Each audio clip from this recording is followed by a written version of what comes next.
تو انہیں اپنا طرز حکومت بدلنا تھا. اور بہت ساری ایسی باتیں جس طرح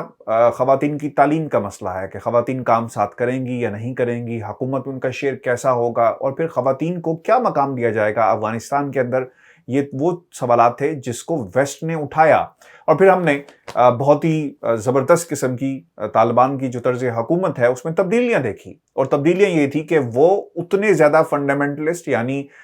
جو اس میں سٹانچ قسم کی کہ ہم نہیں مانیں گے اور ہمارا ایک اپنا طرز حکومت ہے، وہاں پر ہمیں لچک نظر آتی ہے. اور پھر 20 سال جو پرانے طالبان تھے ان کا رویہ بدلتا ہے، اور اب طالبان کی حکومت افغانستان کے اندر ہے، اور اب وہ کوشش کر رہے ہیں کہ کسی طرح ان کی حکومت کو دنیا کے مختلف جو طاقتیں ہیں، ممالک ہیں، اسے تسلیم کریں. یعنی آپ کو اپنا طرز حکومت بدلنا پڑا. پاکستان کے اندر بھی دینی جماعتوں کی اگر بات کی جائے، مولانا فضل الرحمان کی جماعت ہے، اگر دیکھا جائے تو ایک دینی جماعت ہے جس نے اپنا سیاسی مقام بنایا، پارلیمنٹ کے اندر موجود ہیں. یعنی اگر ایک بڑی تعداد جو ان کے فالوورز ہیں وہ سمجھتے ہیں کہ ایک سیاسی تحریک ہونی چاہیے، ایک سیاسی پلیٹ فارم ہونا چاہیے، تو وہ بنا سکتے ہیں جب تک آپ ریاست کے قوانین کو فالو کریں. جماعت اسلامی کی بھی ایک بڑی زبردست قسم کی پوزیشن ہے، جو روٹس ہیں وہ اسلامک ہیں، اور پھر ہم نے دیکھا کہ مذہبی جماعتوں کی ایک اپنی پہچان ہوتی ہے، اس کے ساتھ ساتھ ایک سیاسی پہچان بھی انہیں مل گئی. تو پاکستان کی پارلیمنٹ کے اندر وہ جماعتیں جن کی سیاسی پوزیشن ہے، مذہبی پوزیشن ہے، انہوں نے اپنا سیاسی جو چہرہ تھا وہ دنیا کے سامنے پیش کیا، یعنی پاکستان کے عوام کے سامنے پیش کیا. اگر تحریک لبیک پاکستان چاہتی ہے کہ ان کا سیاسی چہرہ بھی سامنے آئے اور پارلیمنٹ کے اندر ان کی پوزیشن ہو، وہ ایک مقام انہیں ملے، تو پھر یہ سڑک کی جو مار دھاڑ کی سیاست ہے اس کو ختم کرنا ہوگا. اور یہ انتہائی ایک پولیٹیکل احتجاج تھا، اس کے علاوہ اور کچھ نہیں تھا. کالعدم کا لفظ ختم کیا جائے، سیاسی دھارے میں لانے کی بات کی گئی، اور پھر انہوں نے کہا کہ ہمارے لوگوں کو رہا کر دیا جائے، اور سعد رضوی کا معاملہ بھی اٹھایا گیا، گرفتار کارکنوں کو رہا کیا جائے، ایسا کہا گیا ہے. اب اس کے اوپر آپ کو یاد رکھنا ہوگا کہ جو حکومت کی طرف سے مذاکراتی کمیٹی تھی اور جو پیغام پہنچایا گیا کہ اس معاملے پر تمام لوگوں کو رہا کر دیا جائے گا، لیکن جن کے اوپر کیسز کی نوعیت بہت ہی سنگین ہے اس کا فیصلہ عدالت کرے گی. اور اس میں سعد رضوی کا معاملہ بھی بہت امپورٹنٹ ہے، کیونکہ سوال اب تک یہ ہے کہ کیا سعد رضوی کی نظربندی کو ختم کیا جائے گا. تو یاد رکھیں، احمد اویس ایڈوکیٹ جنرل پنجاب، میری ان سے بات ہوئی، ریویو بورڈ نے یہ فیصلہ کرنا ہے جس میں ہائی کورٹ کے ججز ہیں کہ کیا ان کی رہائی ہوگی یا نہیں ہوگی. یعنی کہ یہ معاملہ عدالت کے اندر ہے اور عدالت اس کا فیصلہ کرے گی، اس کا تعلق پاکستان کی حکومت کے ساتھ نہیں ہے. راستے کھل جائیں گے، لوگ گھروں کو لوٹ جائیں گے، ایسا کہا گیا ہے. اب آپ کو یہ بتاتے چلیں کہ حکومت کی طرف سے شاہ محمود قریشی، اسد کیسر، علی محمد خان کو جو کمیٹی تھی، اسٹیئرنگ کمیٹی، اس میں وہ شامل ہیں، اور مفتی غلام غوث بغدادی اور حفیظ اللہ علوی جو ہیں وہ تحریک لبیک پاکستان کی طرف سے شامل تھے. لیکن سب سے امپورٹنٹ رول مفتی منیب الرحمان نے پلے کیا، اور وہ پیغام لے کر گئے، دونوں طرف ایک برج کا کام کیا، اور پیغام یہ تھا کہ اس دھرنے کو، اس احتجاج کو ختم کیا جائے پاکستان کے لیے اور پاکستان کی عوام کے لیے، کیونکہ اس سے جو مقاصد حاصل کرنے کی کوشش کی جا رہی تھی مختلف گروہوں کی طرف سے، سیاسی مسخروں کی طرف سے، اس کا راستہ روکنا تھا. اور اس میں مفتی منیب الرحمان اور ان کے تمام لوگ جو ہیں وہ بہت حد تک کامیاب ہوئے. اور مفتی منیب الرحمان نے جو پریس کانفرنس کی اس میں وہ کہتے ہوئے ہمیں نظر آئے کہ مذاکرات کے لیے قائم کمیٹی کے جو ارکان ہیں باہمی مشاورت سے معاملہ طے پا گئے. مسلح افواج کے جوان دفاع وطن میں شہید ہوئے، پولیس کے جوان فرض منصبی ادا کرتے ہوئے شہید ہوئے. اور پھر کہا گیا کہ کالعدم تنظیم کے نوجوان شہید ہوئے، اللہ ان کی مغفرت فرمائے. تمام علماء کرام کا انتہائی مشکور ہوں. اور جس میں انہوں نے وزیر خارجہ شاہ محمود قریشی، اور پھر انہوں نے کہا کہ امید ہے کہ میڈیا مثبت انداز میں اپنا کردار ادا کرے گا، کیونکہ یہ بھی ایک بہت امپورٹنٹ چیز تھی، کیونکہ رپورٹنگ اس انداز میں نہیں ہو رہی تھی، کیونکہ پیمرا کے رولز ہیں، دکھایا جائے کہ اس وقت کیا ہو رہا ہے. کیونکہ جب تک جماعت جس کی رپورٹنگ کرنی ہے اگر کالعدم ہوگی تو اس کی رپورٹنگ نہیں ہو سکتی پیمرا رولز کے مطابق. ویورز، جو اعلامیہ جاری کیا گیا ہے تحریک لبیک پاکستان کی طرف سے، کیونکہ اب تک کی اطلاعات یہ ہیں کہ وزیر آباد میں لوگ موجود ہیں، سامان ضرور باندھا گیا ہے، لیکن خبر ابھی تک یہ نہیں آئی، کیونکہ انتظار ہے تحریک لبیک پاکستان کے کارکنوں کا کہ وہ کب ان کے جو لیڈر ہیں اور وہ لوگ جو روح رواں ہیں انہیں اشارہ دے کے حکم دیں گے کہ وہ اپنے گھروں کو لوٹ جائیں. کہا گیا کہ دھرنا ختم کرنے یا نہ کرنے کا اعلان مجلس شورا کے اراکین کی مشاورت سے کیا جائے گا. اور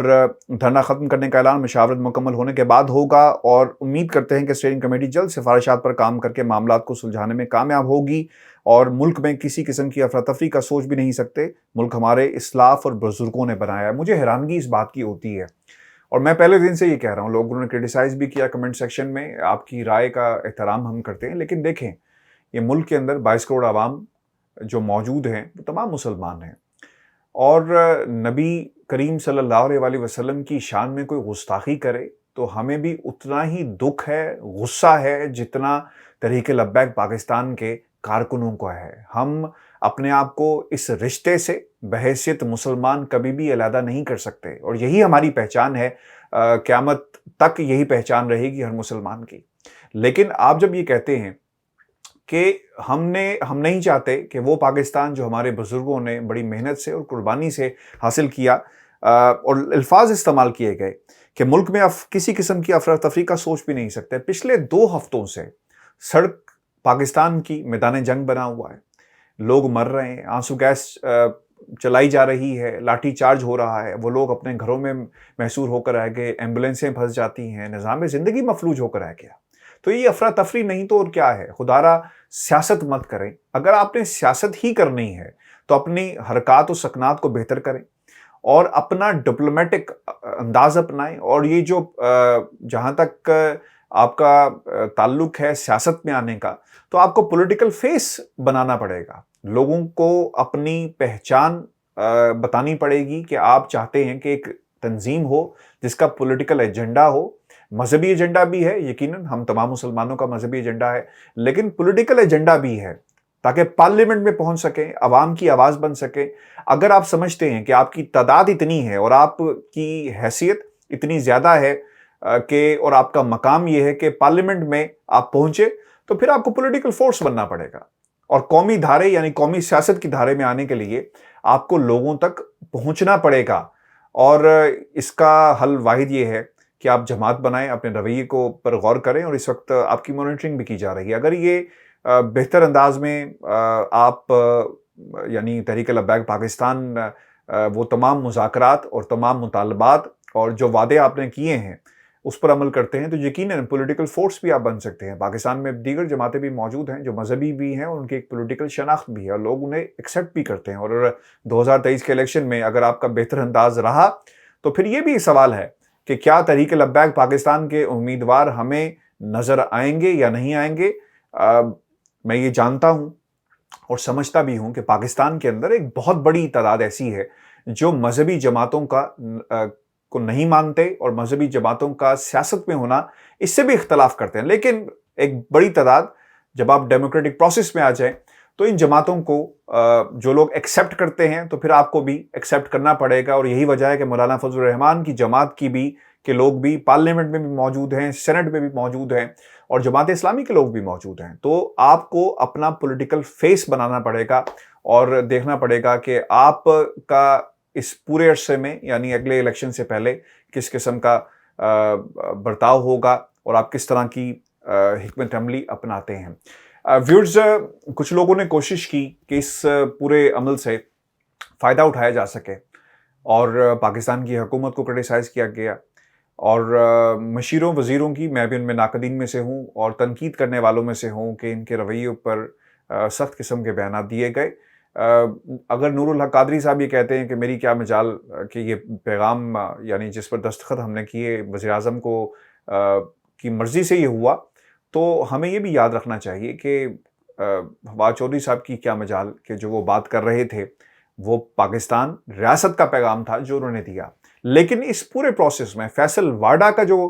ٹویٹ بھی آیا اور پیغام بھی آیا، جو سٹیٹمنٹ جاری کی گئی، اس کو کنڈیم کرنا چاہیے۔ اس قسم کے رویے سنجیدہ نہیں بلکہ غیر سنجیدہ ہیں، اور پھر ہم نے بعد میں بیانات بھی دیکھے۔ تو پاکستان تحریک انصاف کو اپنے ارد گرد لوگوں پر نظر رکھنی چاہیے۔ جب آپ نے فواد چودھری صاحب کو باہر بٹھا دیا اور باقی لوگوں کو باہر بٹھا دیا، تو اس کا مطلب یہ ہے کہ آپ سے وہ لوگ خوش نہیں ہیں، اور آپ کے بیانات جو آپ نے دیے اس سے بھی راضی نہیں ہیں۔ ویورز، یہ ہمارا آج کا شو تھا۔ اپنے کمنٹس بھیجیے گا، چینل کو ضرور سبسکرائب کریں۔ مجھے اجازت دیجیے، اللہ نے کے بعد۔